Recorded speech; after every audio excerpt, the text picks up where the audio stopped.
Let's talk about kerosene pickles. Let's talk about Old Man Rimshaw. Let's talk about Barney's sidecar. It's always fun to hang out with y'all. A loaded goat is causing a stir from the panic he is creating. Come on in, take a seat. It's 2 chairs, no waiting. Sit a spell and tune right in. We are about to start the show. We have a lot to talk about with the folks that we all know. Opie, Andy, and Otis Barn and the Darlings too. This will be amazing. It's 2 chairs, no waiting. Episode number 860, The Andy Griffith Show, 65 years. It's 2 chairs, no waiting. It's 2 chairs, no waiting. Let's start the show. 2 chairs. Hello, everybody. Welcome to 2 Chairs, No Waiting. I'm Allan, Newsome, the host of 2 Chairs, and it is awesome to be here in Mayberry with you. Can you believe this is episode number 860 of this podcast? And wow, so many of you have helped contribute towards just making this happen over all these years, and I just can't thank you enough for all you do to make the podcast happen. We got folks at Patreon, we got folks over on YouTube that are members, and we also have folks that just plain over support the show, donations through PayPal or however they do it. This week's executive producer is Phil and Mary Bernard. So thank you guys for your support of the show. And the High Sheriff of Mayberry for episode number 860 is Chris Smerrill. Guys, I am so glad to be in Mayberry and talking to you this week. We are going to be talking about the Andy Griffith Show, 65 years. Now, it just passed back on October the 3rd of 2025. The Andy Griffith Show passed into the 65th year. So it was the anniversary of the Andy Griffith Show on the 3rd of October. And man, can you imagine what life would be like if we had never had Andy and Opie walking down that trail? Wow, would have been amazing. The difference in my life. I'd have never met any of you that are listening to this. I'd have never obviously been doing Floyd and entertaining people. I wonder what life would have been like. Don't really want to find out, but I do wonder what it might have been like. This month, well, it's actually last month, end of last month, the Weaver's Department Store, who sponsors this podcast, weaversdepartmentstore.com, and my wife runs, put out the Weaver's newsletter. Now, if you don't get the Weaver's newsletter, shame on you. You need to go and subscribe to the Weaver's newsletter. And the October of 2025 edition came out on the 3rd of October. Wow, what a coincidence that was, that it just happened to be the anniversary of the Andy Griffith Show. It wasn't a coincidence. It wasn't. But we put this out, and I'm the one that writes it. So I definitely have reasons to want you to subscribe because I spend a lot of time on that. It's a lot of work. Honestly, it's easier to do the podcast than it is to do the newsletter because I have to write it. And here I can just talk and, don't have to write it down. But go and check it out if you haven't. We're going to go over a little bit of it this week because one of the articles that I wrote, as you scroll down through there, you will see things you can buy, like the 2026 Mayberry wall calendar is available.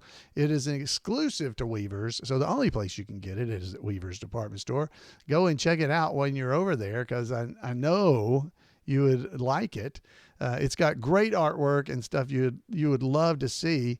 Every month has a different image in it, so you'll be able to see a different picture every month as you flip your calendar, and they're all original artwork by a local artist that lives in our area.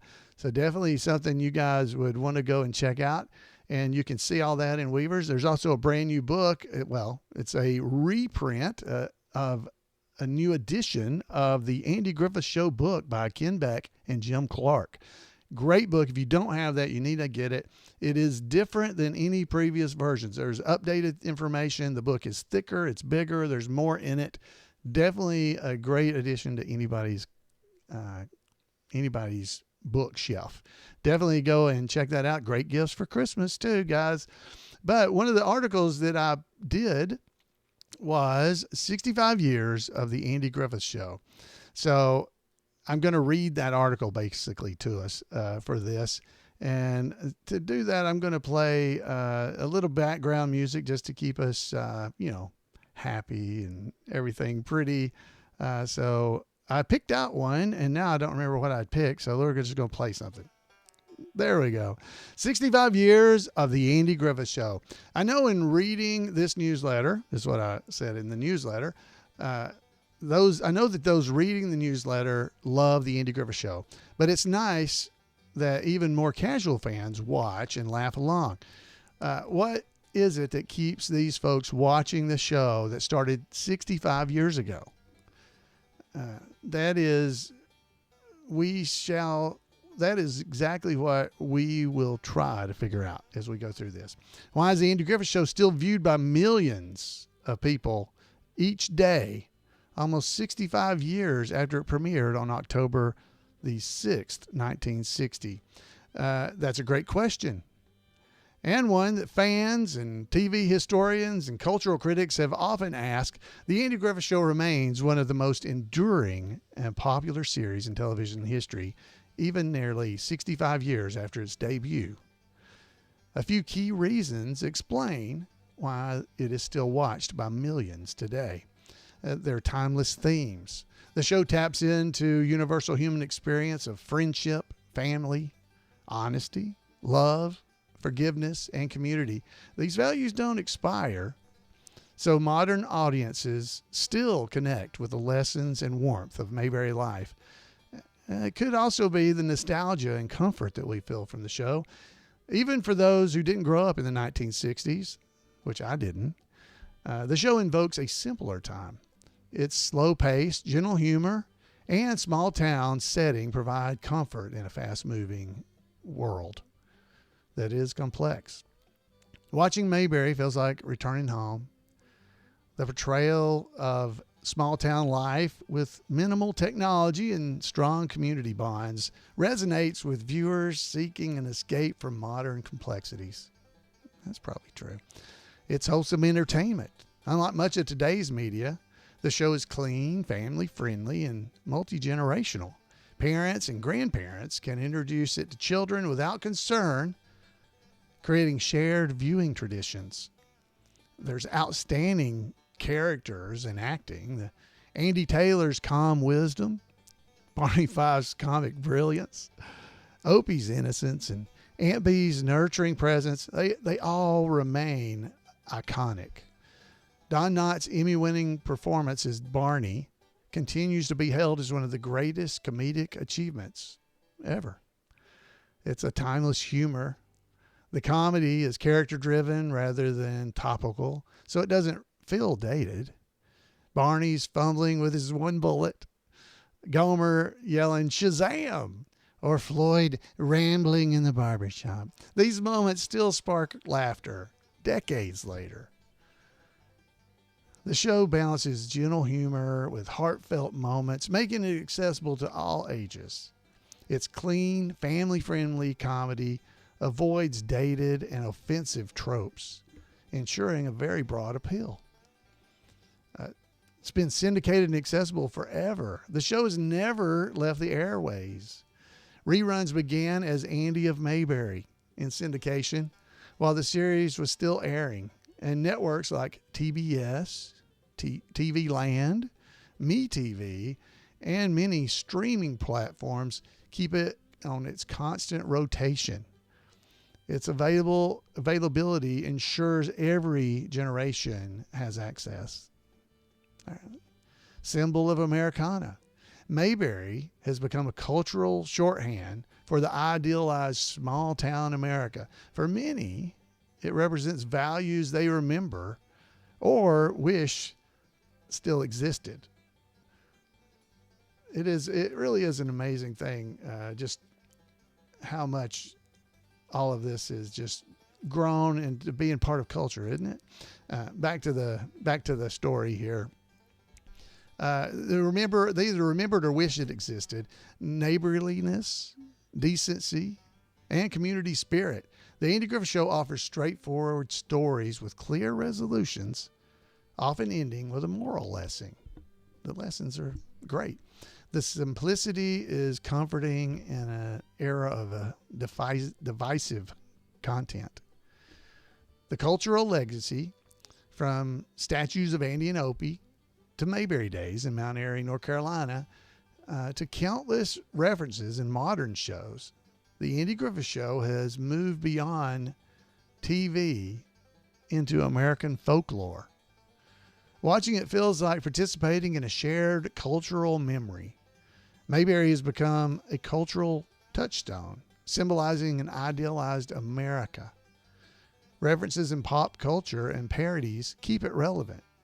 To put it simply, the Andy Griffith Show endures because it offers what people crave most: laughter, kindness, and a reminder of human goodness. It isn't just television, it's comfort food for the soul. The exact daily viewership numbers are hard to determine because of the various streaming and broadcast channels that air the show. But here are some facts that show the popularity over the years. The Andy Griffith Show consistently placed in the top 10 during its initial run. It ranged from basically the lowest rating it ever was number 6 for the year of 1962 to 1963, and it matched that same one in 65 and 66. It did get lower once. It was 7th in 1961 and 62, but it ended its run as number 1. Jumping to 1998, the show's rerun were watched by more than 5 million people per day on approximately 120 TV stations across the nation in 98. In 2016, it had a strong streaming and TV viewing. According to MeTV, one measure placed it as the 60th most watched show that year. Can you believe that? 2016, the 60th most watched show with 36.9 billion minutes of view time. That's a crazy number, isn't it?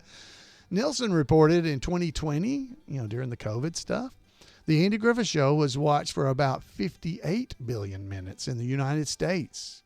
And that's a 29% increase from the 2019 viewing minutes. So I couldn't find any reliable recent statistics that verify current daily viewership numbers, but I think we can see that the Andy Griffith Show has remained a favorite for viewers and advertisers for 65 years. The timeless humor and feeling of family has been a tonic for the realities of life, providing laughs and comfort as we move forward. Wow. Thank you, Andy Griffith, and all of those who work to make Mayberry our hometown. Thank you so much. Guys, there's other stories like that in the newsletter. I hope you go and check out the Weaver's newsletter. It's not just selling you stuff, though that is honestly the reason that you would do the newsletter. There's a great new book by Randy Turner that used to be regular here on the podcast, and hopefully someday will be again. 65 Years of Mayberry. He wrote a great book. It's available at Weaver's, and it's got articles, chapters, I should say, written by Eleanor Donahue, Miss Ellie, Jackie Joseph, my darling Romina, Dennis Rush. I can't talk like Howie, but it's Howie, Opie's buddy. We got Amy Dodson, which is the daughter of Howard Sprague himself, Jack Dodson.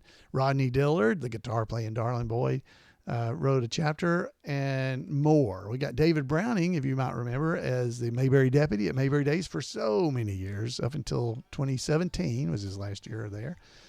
He's got a chapter in there, and others as well. Some of our listeners like Cody Sloan, Eric Lowry, and Russell Estes, who wrote the theme song for Two Chairs No Waiting. So the theme song we have is Russell Estes is the writer. He also wrote a chapter in that book. So go over to Weavers and check it out. It might be something that you would enjoy. Definitely a great gift. It's easy, fun to read. Chapters are fairly short. I'm a slow reader. It's a great book. While you're there, you check out Floyd's Barbershop Bulletin Board. Make sure you see what's going on. As you're listening to this, we'll be heading out on the Mayberry cruise on October the 27th. It's too late for you this year. I don't know if we're going to have another Mayberry cruise. This was the 18th one, and I'm not sure there's going to be another one. But we're going to be joined this year by Dennis Rush, and Cutter and Cash and the Kentucky Grass will be with us. So we got several of the tribute artists going as well. And if you're not there, and I don't know how to say this place, but Rodney Dillard is going to be at Alfalfa. It's not Alfalfa. It's Paha. How do you say that? I don't know how to say it. It's in Georgia. He's going to be in Georgia. Go and check out the calendar to find out on November the 8th where Rodney's going to be, and go see him. I'm sure he'd love to see you there. It's somewhere between Ocilla and Nashville, north to south is what it says, and Willacoochee and Tifton, east to west. So that's where it's located. Y'all can go look it up. But there's all that information in there, and also obviously information about events that will be coming up in the next year. I'm not going to read these off. You can go and look at it. Go to the Weavers newsletter. Go down and check out the event calendar. You can also check out the event calendar on imayberry.com. Go to event calendar and get all the same information, and it's kept up to date on the event calendar on imayberry.com. So again, like I said, there's all kinds of great stuff in there. There's some actors that have recently passed away. We won't mention them. Please go and read it. As you check it out, you'll know who they are, because there's pictures that will show you who they are and will give you a better description. It is Halloween time, and so there's posters and stuff you can get at Weavers, and one of them is the Ennio Tramps down there print, and it's basically Don Knotts as Luther from The Ghost and Mr. Chicken, but it's also got a Mayberry twist, because you can see an old Rimshaw print hanging in the background. You can get that at Weavers, or you can just get you a Rimshaw print as well. That's at Weavers. And speaking of Rimshaw, you can go and print out pumpkin patterns. Now, I've talked about these in past years, but you can go over to the old Rimshaw place. There's a link in the newsletter that you can go there and you can print out a Barney O-lantern, a Barn O-lantern, a Floyd O-lantern, a Goober O-lantern, and a Opie O-lantern. So you've got patterns to make all those different kinds of pumpkins to set around on your porch. Now, that'd be pretty cool. So head over there and check it out, and just look through Weavers and see. There's all kinds of cool things in there that I think you'd like. There's information about Mayberry Days and all the events that occurred there. We talked about that some here on the podcast already. There's pictures from Floyd's Barbershop, the new version, so you can check it out and see what it looks like now, and it looks good. I mean, I know people have said, oh, it's not the same, it doesn't feel the same. It doesn't feel the same. Nothing ever feels the same as it once did, but it's still there. Thankful that it's still there is what I am. So head over there and check it out. It is full. This is one of the biggest issues of the Weavers newsletter we've had. We got some news of cast and crew. I'll give you that. Ron Howard, Opie, he recently had 2 movies playing at the box office at the same time. Man. Apollo 13 is celebrating its 30th anniversary this year, and it was re-released in movie theaters on September the 19th through the 25th. And I'm sure Mayberry Days probably slowed down the ticket sales of the re-release, but it still grossed over $600,000 in just that short time across that weekend. And it was almost matched by his other new release called Eden that also had its opening weekend recently. Imagine Entertainment is in the works for making Spaceballs 2. So if you saw Spaceballs 30 years ago, they're looking at making a second one, and Ron's involved in that. in development with Amazon and MGM, and Mel Brooks, of course, and Ron Howard and Michael Grazer are working alongside him. So Clint Howard is remaining busy. Clint was Leon from the Andy Griffith Show. He's making rounds at conventions, both horror and fan cons like sci-fi and other kind of conventions.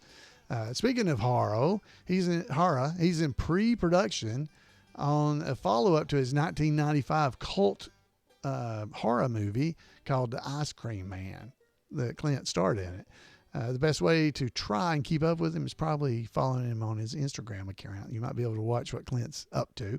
Margaret Carey would make any of us feel tired. Margaret Carey was Bess Muggins or Helen Scobie, the mom.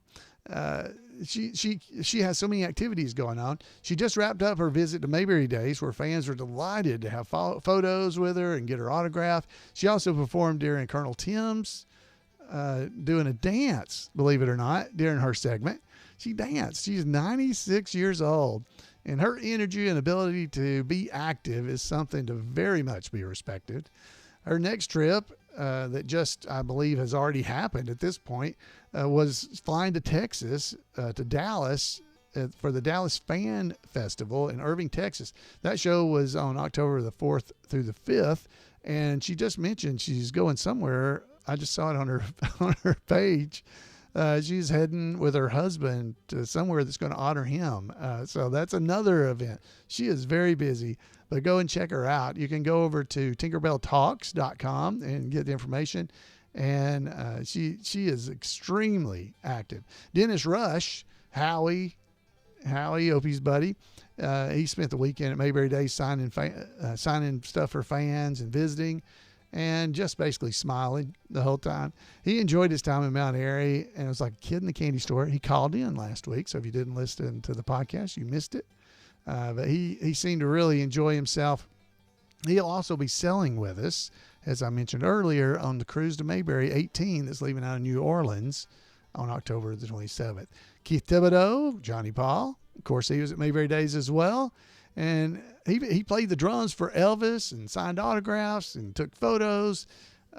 He just plain visited with good folks of Mayberry. He's staying extremely busy performing as a drummer for David and the Giants, the Christian rock band. They released an album recently called See You There. That was back in May. And Keith sang 3 songs on that album as well. It says here, it's 3 songs he was written and sung by him. So go and check that out. Rodney Dillard, the Darlin playing, the guitar playing Darlin boy, played a sold out playhouse at Mayberry Days. His voice is as amazing as ever, and his wife Beverly and the Dillard Band played songs from their new album, Songs That Make Charlene Cry. Rodney is staying as busy as he wants to. But a man that has an honorary doctorate and is in 3 different music halls of fame deserves to be able to make his own schedule. He may have other events coming up, so keep watching. As I mentioned, he's got one on November the 8th, so check that out. You can go to the Dillard's Facebook page and keep up with everything he's doing. And that was all the cast and crew news I was able to dig up, but there's so much. If you enjoyed that article I read to you from the Weaver's newsletter, I think you'll enjoy Randy Turner's new book called The Enduring Legacy of the Andy Griffith Show. It's a smaller book. It's not as thick as some of the others, so it's only like $13. Great gift to give people. But it's The Enduring Legacy of the Andy Griffith Show, 10 Reasons for Mayberry's Lasting Popularity. Hopefully I didn't steal any of his reasons. I did not read his book before I came up with my stuff. But go and check that out while you're there. There's no chapter news this time because I didn't really get any chapter reports from anybody, but I saw a ton of chapters at Mayberry Days. It was great to see them. The only update I have for chapters is we have a brand new chapter of the Rio Notchers Club. It's the first one we've had in quite a while. The name of the chapter is the High Fives from Carthage, Tennessee. So welcome to the High Fives. We're great to have you as a new chapter here in the Andy Griffith Show Rerun Watchers Club. Again, guys, there's so much around. What was that? Now she's whistling over here behind me. So, yeah. So, anyway, guys, there's so much available there. There's information about other things you can see on the web. There's just so much over there. There's information about Mayberry Man, the movie, the series, and the possibility of a second series as well. There's some of that information over in the Weaver's newsletter.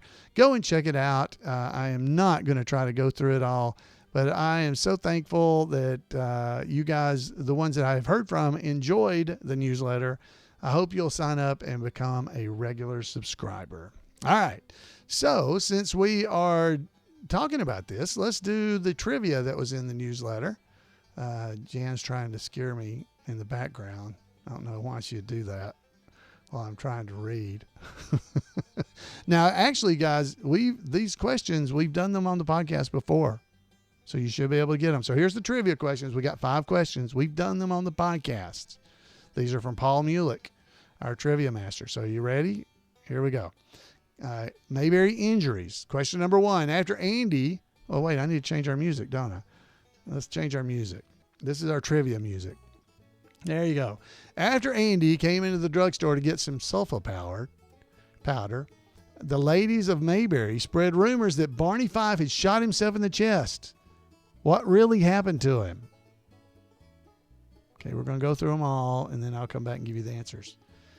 After Andy came into the drugstore to get some sulfa powder, the ladies of Mayberry spread rumors that Barney Fife had shot himself in the chest.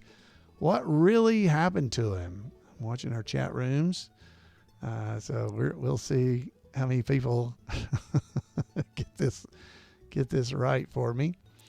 All right, and question number 2. Number 2, who injured their hip when they fell at the bowling alley? Who injured their hip when they fell at the bowling alley? Go ahead and write your name. Write it down so you'll be able to. We're going to go back in just a second and give you the answers. Number 3. How did Andy injure his left wrist? His left wrist. How did Andy injure his left wrist? All right. Number 4. There's only 5. Number 4, who invented a special baseball pitch after suffering a broken middle finger? Who invented a special baseball pitch after suffering a broken middle finger? So we've answered these questions before. So if you paid attention some earlier this year, I believe, maybe, could have been before, you would have gotten these. All right. Number 5, what was this special pitch called by the inventor? Okay, so the previous question was who invented a special baseball pitch after suffering a broken middle finger, and this question is what was this special pitch called by the inventor? I can't say special when I'm say this right before it. All right, so there's our 5 questions.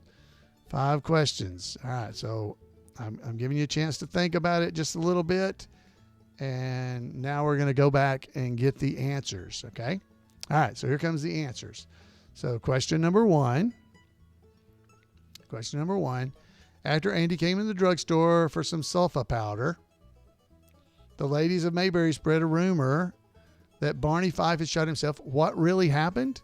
What really happened? Well, the episode was Those Gossiping Men. And the answer is he cut his finger while he was taking his gun apart. So he cut his finger. So that's the answer. That was from Those Gossiping Men. All right, question number 2. Question number 2. Who injured their hip when they fell at the bowling alley? Who injured their hip when they fell at the bowling alley? The answer, this is from the episode Barney and the Cave Rescue.